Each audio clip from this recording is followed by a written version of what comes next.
Fa'atalo fatu talafola Radio Samoa le nei fo itai au, usimail fa'afunga o tala o le asululu. Fa'alia le fia o tangata au kilani o lo ono nofo i le tui sisifo, i le ayo se fa'ai unga tatau, whaia yo lātou fale lea fo iwa toe lolo vaya. O le toe pa ua yo ti munga mamafa na nafi au kilani, o le tū lava fo i sisifo le ana mua muasa wai reporti wa toe lolo vaya. Ma o le fo ina mua mua toe saulava la au i mātua e anga i atu e ave sia mai whana wa onga, o na ua le saunga le mu.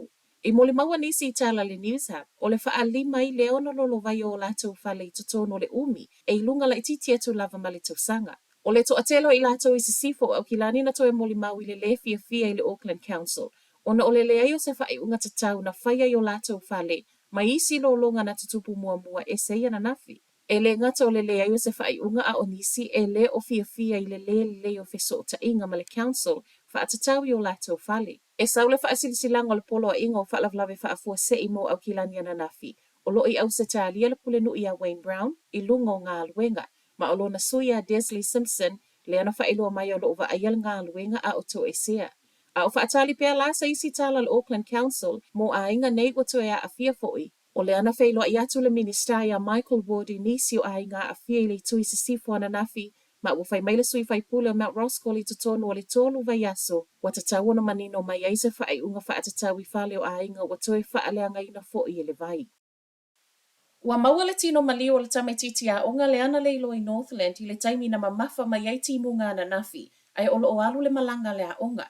O whana wa onga le Whangarei Boys High School, e wha apia sa alu sa lato wha amalo stino i le Abbey Caves lata i Whangarei, ana nafi le tai au. Te ole se fulu le ana amata su e mai ai. Tāle li mai le afiafi tau fia ona ua le saunga le muso e suenga, muli ai ma whaiona toe wha awawa na pō, ma o le ana maua i loa.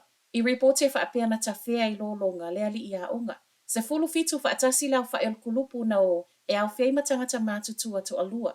I se imelia le a onga na nafi a ngai mātua lo o wha amalamala mai, o le outdoor education na wha amoe o le rock climbing, beita ai, na toe sui tonu e o a ngai le ana, ona o le lolo wa le tau. Wa sawe fo i malfesili, be na wha fefeo na tau nuu le nei polo kalami wha ale hawa onga, a o le alava na saula pata ingo winga lolo wa le tau mo Northland, i le po le asunga fua. E iei le text po le fe autu situsia ma le autau wha avaleo lo sala lau nei itua, wha afo linga i mail matanga luenga le soifo malo loina. O le fe aule nei o lo wha ilo mai iei wa iei le COVID-19 passport fo, ma o lo wha apipi i mai iei fo i ma le link e tatala ai le atoa ngol fe au.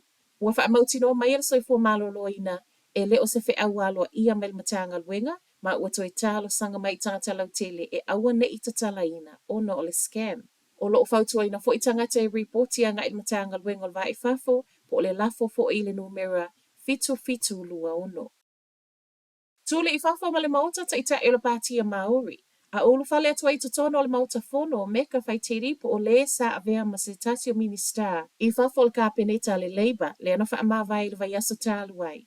Na whai ai loa e ta ita ina tutuli i fafo se wha aloa longa i wha awhailua i ai. O ta ita ito o lua o le pāti, rāriri Waititi, ma depi nare wa paka, le ana wha atunu ina e le fofonga le mauta, e o i fafo.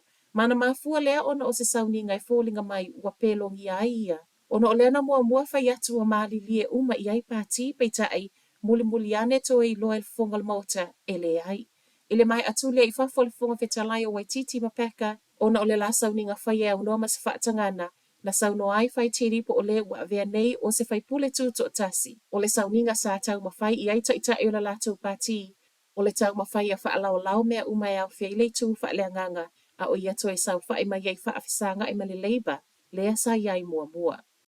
Matala muli, fa atupula ia pele to atele o tangata mo o mia fesoa soani mea ai, leo lo o fa atala sanga ngai food banks. Talu mai ona saule ko viti walu i lunga i le selau wonos furu 5%, le to atele o tangata fa atala sanga i tusa maso enga ale New Zealand Food Network. Ma waia tusa ma le fase lau walu se fulu wafe mo na tupu tangata kiwi fa atala sanga i masina ta itasi. E mo o mia le fesoa soani mea ai. O le taunga tā lava o le soifuanga le mafu angolo o fai mai to atele, so o male mawala lalo tutongi, ai lona tolu atu i aile le ai o se ngā luenga. Ua fai mai ai male New Zealand Food Network, e le o fai ngōwhia ia i la tau le to atele o tangata wha atalo sangatu. Ma o le isi tu e whai ngatai, ona o le afo ia wha alango a la tau fōhai i mea ai o lo o maua mai pisinisi, wha apea tangata fōhai. A o fia fesoasoani ai lale New Zealand Food Network I ai ngolo mo miel fesoasoani. O toe wha manatu mai o loo fua lava fo I lona a au mafola I foa I o loo toe mawatu. Tala naole nei tai au, manuia le aso.